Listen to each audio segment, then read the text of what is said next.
Alright guys, welcome back to the channel. This week we are doing Percy Jackson and the Olympians Book 4, Battle of the Labyrinth. So if you guys have been really enjoying these book reviews, don't forget to like, share, subscribe. Also, hit the notification bell so you can get notified when I drop my next video. So based on my analytics, it says that 78% of you guys that are watching these videos aren't subscribed to the channel. If you guys really are enjoying these book reviews, please subscribe and hit that notification button so you guys don't miss anything. So if you guys have books you want me to do reviews on in the future, don't be afraid to drop those down in the comments. So as always, format for the book review is summary of the story, pros, cons, and then my final thought and ranking. So if you're new to the channel and you missed the last couple of book reviews, I will leave a link to a playlist with all my Percy Jackson book reviews in it. So with all that out of the way, let's hit the intro.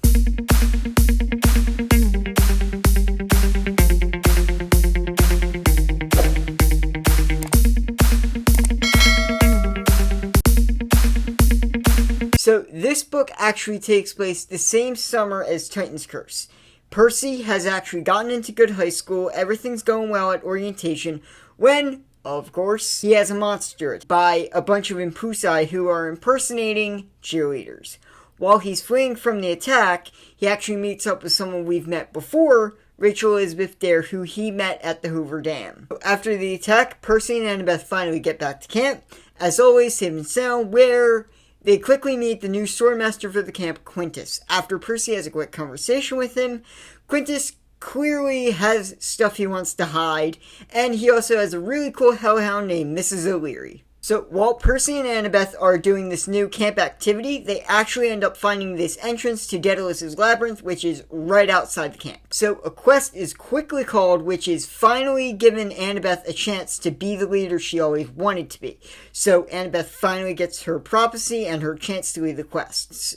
She ends up taking Percy, Tyson, Grover, and herself down into the Labyrinth entrance so they can find Daedalus's workshop to convince him to help them before Luke can use the entrance to the Labyrinth to attack the camp.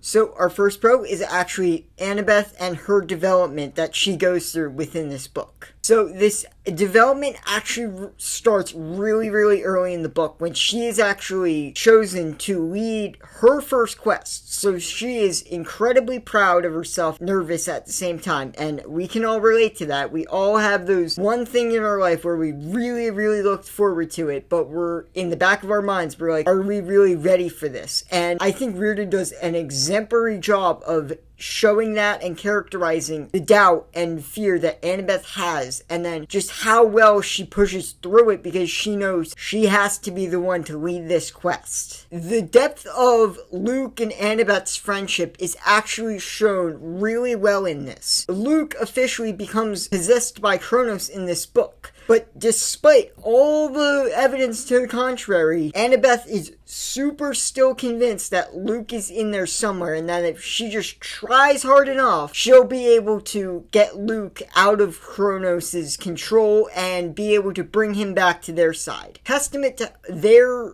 bond that they share, that she is even convinced Luke is still there when Percy's ready to just kill the guy because he's convinced that Kronos is in full control. And I just appreciate that Reardon kept that aspect because Luke basically raised Annabeth, and it makes sense that they'd have this really super tight relationship, and she wouldn't just be willing to throw Luke under the bus just because he's possessed by Kronos. So in my opinion, of the first 4 books, I think Battle of the Labyrinth is the one where Annabeth actually gets the most development and the most spotlight, and she deserves it because if you read the series, she's a great character and she deserves all the development that Reardon gives her.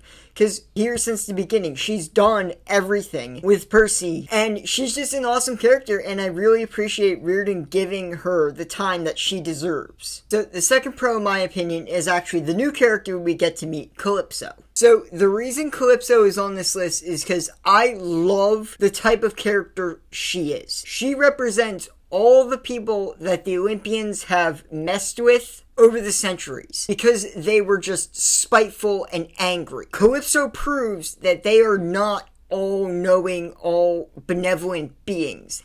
They are spiteful and angry. And I feel like this really informs Percy that the Olympians might be better than Kronos, but the Olympians have their problems. They should not be blindly followed, because they can still be very spiteful. The only real reason Calypso's on this island is because her father was a Titan. She supported her father during the war, but she never, fought during the war. And I feel like Percy seeing the results of the Titan War and how the innocents got messed with really does inform his decisions later on in the series.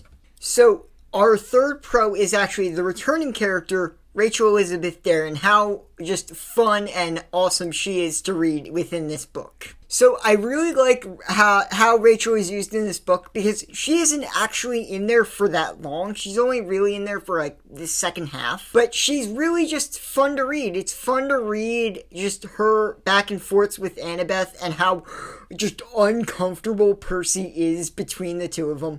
Because on the one hand, there's Annabeth, who is really just Percy's best friend. And then you have Rachel Elizabeth Dare on the other thing. And it's just so awkward for Percy to have the two of them interacting together, and it's just so funny to read because you can clearly tell Percy's uncomfortable, and Rachel is just keeping up with Annabeth, and Annabeth's just sort of spitefully saying that she is mortal. But it's so just fun to read, but it's not in a mean way, but it's really fun to just read and see the two bounce off of each other.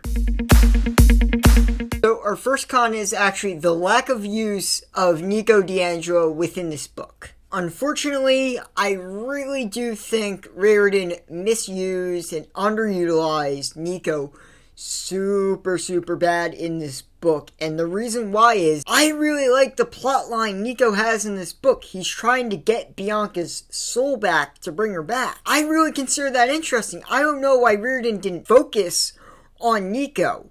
And the other thing is, I don't know why he didn't have their quest group interact with Nico more, particularly Percy, because Nico still blames, for a large part of this book, Nico still blames Percy for his death. And it's not until they finally speak to Bianca's ghost that Nico realizes and sort of lets go of that grudge he has to Percy. It's not completely gone, but for the large part, he accepts that, yeah, it's not good to hold a grudge.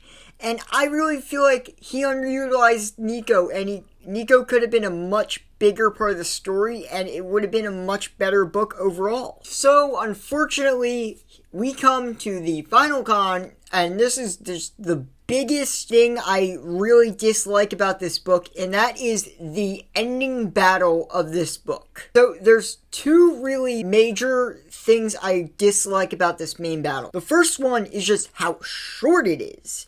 Because this is the first big conflict between the Titan army and Camp Half-Blood. Why isn't this a bigger thing? This battle takes probably maybe half hour. It's not that long, and I really think it should have been. It should have been a big thing. This is the first major battle. Why isn't this just a massive all-out attack? It is somewhat, but so short that we are not able to build upon it, and it drives me insane. The biggest reason I dislike this battle is Grover's Deus Ex Machina pan screen. I just dislike this thing. It is so weird. It comes out of nowhere. I just don't like it.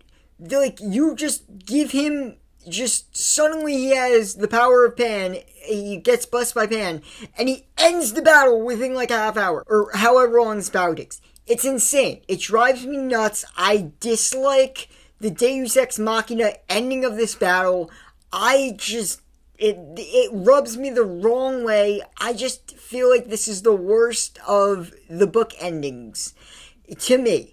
I hate how Deus Ex Machina it is, and I hate it. Okay, everyone, final rating here. Despite how critical I do seem of this book, I do generally like it. It's a solid entry. I don't think it's the best of the entries, but it's still good. I do recommend reading it. I just personally don't think it's the best one. So I'm going to give Battle of the Labyrinth a 7 out of 10. Hey guys, thank you for sticking around for the video. I really do appreciate you watching, and if you guys like the video, don't forget to like, share, subscribe. Also, hit the notification bell so you can get notified when I drop my next video. Also, down in the comments, if you guys have any book recommendations you want me to do in the future, leave those down in the comments as well. Also, in the comments, if you guys have any thoughts on Battle of the Labyrinth, you can leave your reviews down in the comments as well. So, next week we will be doing the final book in the Percy Jackson and the Olympians series, The Last Olympian.